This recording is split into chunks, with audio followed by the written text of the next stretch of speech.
I just basically started watching HGTV, buying design magazines, and then it quickly, very quickly turned into sort of an obsession.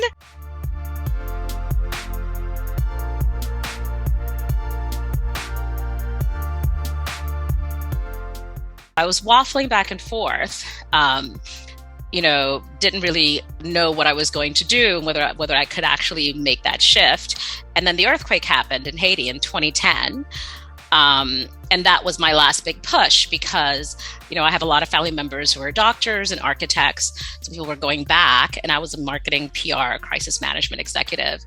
And it was very clear to me that if I wanted to do something to help, what was needed was design and architecture.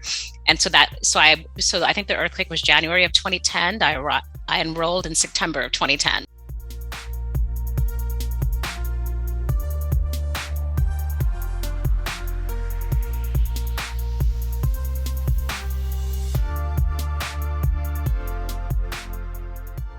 When I finished Parsons, and it's just because it's my second career, the idea of sort of going to a company, like a design build firm or something, and sort of working up the ladder would have just taken me too long, and I just, if I were 20, I would have done it. But as a second career, I was like, you know what, I just need to have my own business. And then very quickly realized that, Manhattan, that's not going to happen, right? So then I thought about, so between wanting my own business and then having this growing relationship with Fred, and he lives here in the Hudson Valley. So those two things kind of came together.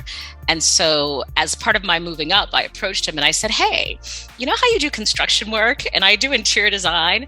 I said, a lot of people don't know this, but no matter how big the houses you're building, the finishes are double the cost, double the budget. And so there's a whole pile of money that you could be keeping if you're also doing the interiors.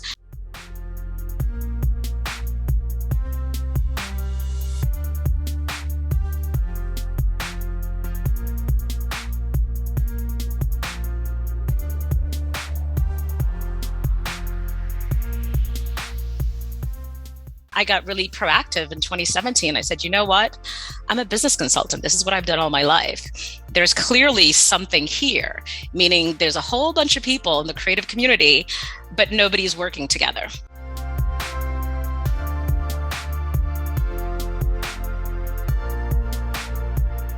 So, I had marketing plans, PR plan. I had the whole, in fact, the funniest thing was that I put together like a 20-page PowerPoint presentation, kind of outlining what this was. And I could never get through it because most people I would talk to was like, what is that? What is this, a slide? Like, what is this thing? And I was like, okay, forget about that, right? So I had to learn to communicate in a very different way.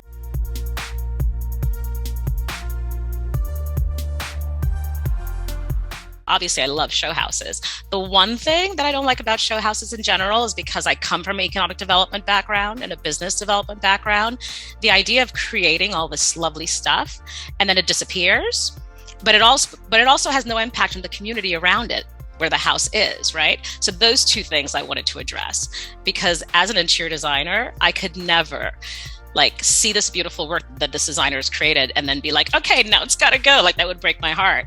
So we've always used actual people's homes since the very beginning because that's a way to ensure that those designs live on, but it's also a way to provide design to a level of the population, the socioeconomic population who would never be exposed and not be able to afford that. So I love that we can do that.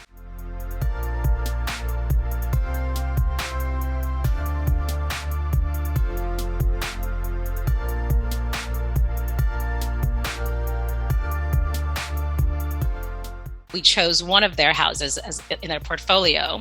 We get to save them their entire interiors, budget, give them a higher quality of interiors. Now they get to roll on to the next house a lot sooner. And they have more money, which means hopefully, they can kind of address the situation in a faster time frame, as people are getting pushed out. So it's kind of like the next level of that community engagement.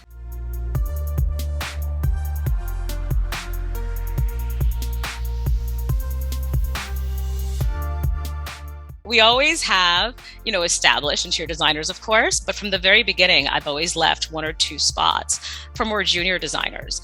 Because to me, the point of the show house is to have a unique perspective that you're showcasing in a space. And it can't be what people are used to seeing all the time. We're so inundated with design. So we're looking for that unique perspective. And that doesn't come with years of experience. You either have the vision or you don't. And with the junior designers, they always get really nervous when we pick them and we say, look, we are going to handhold you through the process, right? Whatever it is, you know how to do a mood board? Do you know how to do this? Do you know how to do that? We will help you do the technical stuff. But what you have that we cannot teach you is you have the vision, you have that unique perspective. So we've always done that. And that's been great because it's a nice launching pad for a lot of junior designers. And it's been great to see that happen for them. The other thing is the mix of creatives. And I think that's just because that's just where I come from. I am an interior designer, but I used to be a chef. I was an actress. I was a model. I did a whole bunch of stuff. I'm actually a writer. That's the only thing I've ever been paid to do outside of interior design all my life. So just because that's just where I came from, to me, the word creative is very broad.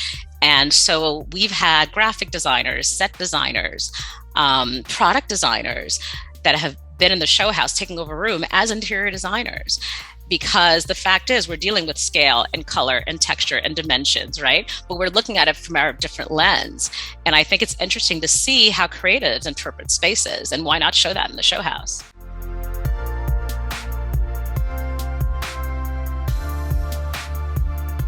I am the shyest, most introverted person you will ever meet. And I know people laugh at me. I'm not even joking. I'm an only child, and from Haiti, which is a rarity. My mother has 5 brothers and sisters, right? Most people tend to have large families. I've always been an oddball because, I've always been the girl in the corner with the book. My partner and I, we have been looking at property like on mountaintops, right? Because we want to be like, we're those people. We don't want to see anybody, talk to anybody. That's why we get along so well. This whole thing is, I'm social because I'm passionate about the thing that I'm doing. But otherwise, I'd rather be with a book for sure.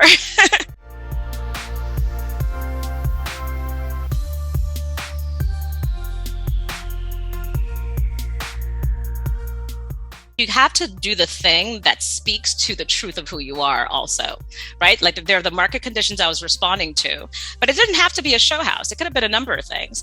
And one of the things that I kicked out very early on was it could have been a networking thing. But because I'm not a social person, I would never have been comfortable doing that. And if I'm not comfortable participating in it, I couldn't have organized it and been kind of the founder of it. A show house speaks to the kind of person I am. I can talk to you about this fabric and this color because we're working together, but I would never be like in a social thing with a glass of wine saying, hey, I'm Maryline, right? I'm one of those people, like my mother and I are always having this fight because she will worry about stuff that hasn't happened. I'm the opposite. Like I'm not I do crisis management. That was a big part of my job in corporate America, which means that you plan for every single thing that could go wrong. And then you have a plan A, a plan B, a plan C to respond. And if you do your job well, you never have to use those, right? Because you're supposed to manage the crisis so it doesn't become a crisis. You have to implement those plans that you just created. But once you do that, there's that measure of just relaxation because it's covered. So I don't stress about things that haven't happened. I just kind of focus on what I'm doing. And if something happens and I'm like, okay, what is this situation? Okay, what was the plan for that? Does the plan still work? Okay, let's deal with it. If you've been in the business long enough, you know where the fail safes are, right? So you know what to plan for. You know where the weaknesses are. So you actually can predict what's going to go wrong. And then the entire team knows it. Then it's not like, oh my God, what are we going to do? One of the things that I would love to do is this idea of a land bank partnering with a show house, I think is a no-brainer. There are land banks all across the country, and we have issues of housing all across the country, more so now than ever. And we have show houses all across the country who have tons of money, who are bringing high profile to the areas they're in. And a lot of times the areas they're in don't need it. I would love to have what we're doing here be some kind of a pilot that other cities can look at and try and see if there's a way to preserve the value that the show houses create for the short time that they're in existence in the cities that they're in.